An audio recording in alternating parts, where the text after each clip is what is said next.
BJP का master stroke Kashmiri politics में। जी हाँ दोस्तों, आज हम बात करेंगे एक ऐसे मुद्दे पर जो सोचने पर मजबूर करता है कि कैसे बीजेपी बड़े बड़े मास्टर स्ट्रोक्स खेल जाती है और किसी को पता भी नहीं चलता।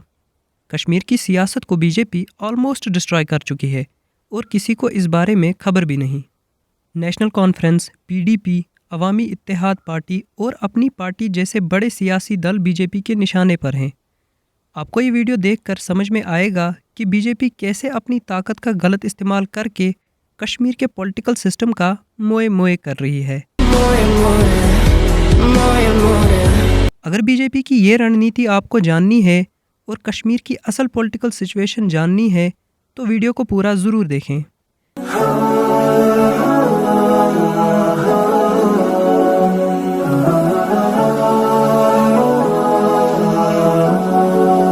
सबसे पहले बात करते हैं नेशनल कॉन्फ्रेंस की।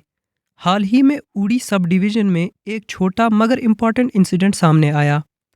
पावर डेवलपमेंट डिपार्टमेंट की AEE शाजिया हसन का ट्रांसफ़र ऑर्डर इशू किया गया था, लेकिन उन्होंने इसे रिफ्यूज़ कर दिया।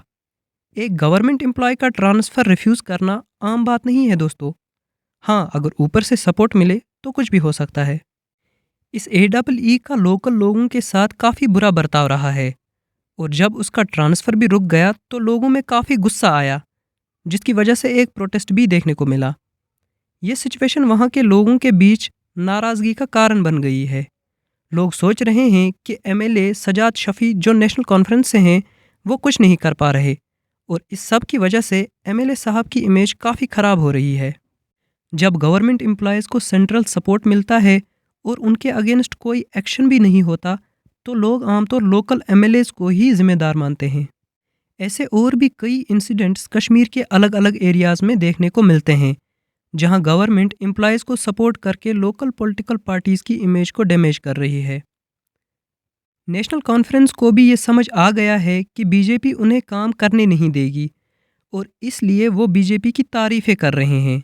वो सोच रहे हैं कि ये सब करने से बीजेपी उन्हें काम करने देगी।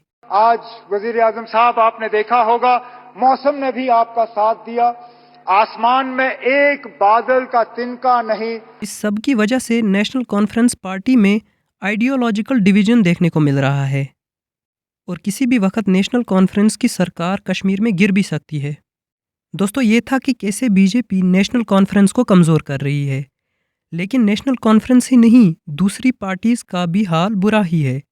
PDP जो एक टाइम पर कश्मीर की सबसे बड़ी पार्टी हुआ करती थी, वो भी अगर आज गायब हो गई है तो सिर्फ बीजेपी की वजह से।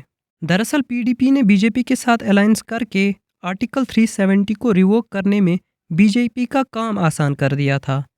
इस डिसीजन ने PDP की क्रेडिबिलिटी को ज़मीन पर ला दिया और लोगों का उनसे विश्वास उठ गया। बीजेपी ने इस सिचुएशन का पूरा फ़ायदा उठाया और PDP को ऑलमोस्ट ख़त्म कर दिया। अब बात करते हैं अवामी इत्तेहाद पार्टी की, जिसके फाउंडर इंजीनियर रशीद हैं।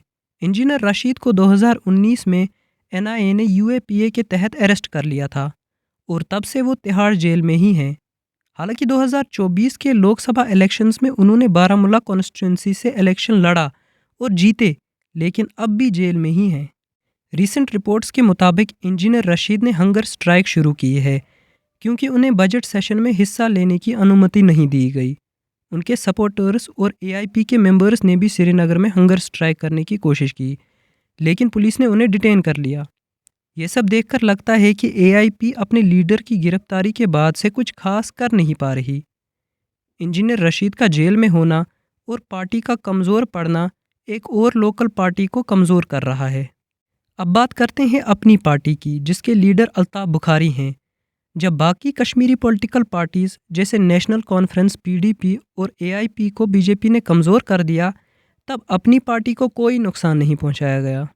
अल्ताफ़ बुखारी ने कभी अपने आप को बीजेपी का एलाई ओपनली डिक्लेयर नहीं किया, लेकिन उनकी पॉलिसीज़ और गवर्नमेंट सपोर्ट को देखकर ये बात क्लियरली समझ में आती है कि उनका बीजेपी के साथ एक हिडन अलायंस तो है।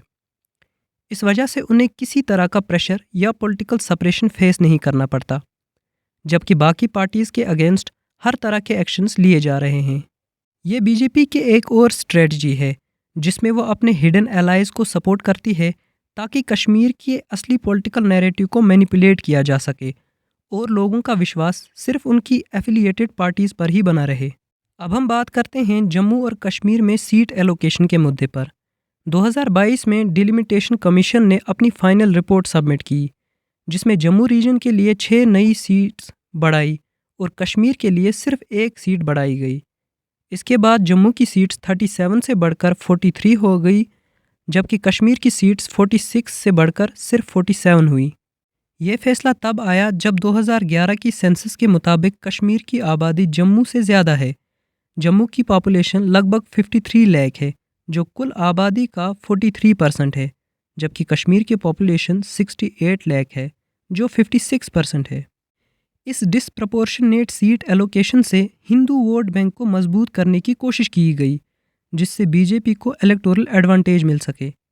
लेकिन इस सब के बावजूद भी नेशनल कॉन्फ्रेंस की सरकार पावर में आई और उसके साथ बीजेपी क्या कर रही है, ये हमने ऑलरेडी डिस्कस किया। बीजेपी ने कश्मीर की सियासत को अपने हाथ में लेने के लिए हर पॉलिटिकल पार्टी को निशाना बनाया। सभी अपोजिट पार्टीज़ को कमज़ोर करने की कोशिश की जा रही है और अपनी पार्टी की इमेज अच्छी दिखाने की कोशिश की जा रही है। आज कश्मीर की सियासत एक ऐसे मोड़ पर है जहां लोगों का अपने ही लोकल लीडर्स पर से भरोसा उठ गया है, क्योंकि उनके हाथ बंधे हुए हैं। ये एक सीरियस मुद्दा है जिसके बारे में हम सबको सोचना चाहिए। अगर आपको ये वीडियो इन्फॉर्मेटिव लगा हो तो लाइक करें, अपने विचार कमेंट्स में ज़रूर बताएं और नए अपडेट्स के लिए चैनल को सब्सक्राइब करें। शुक्रिया।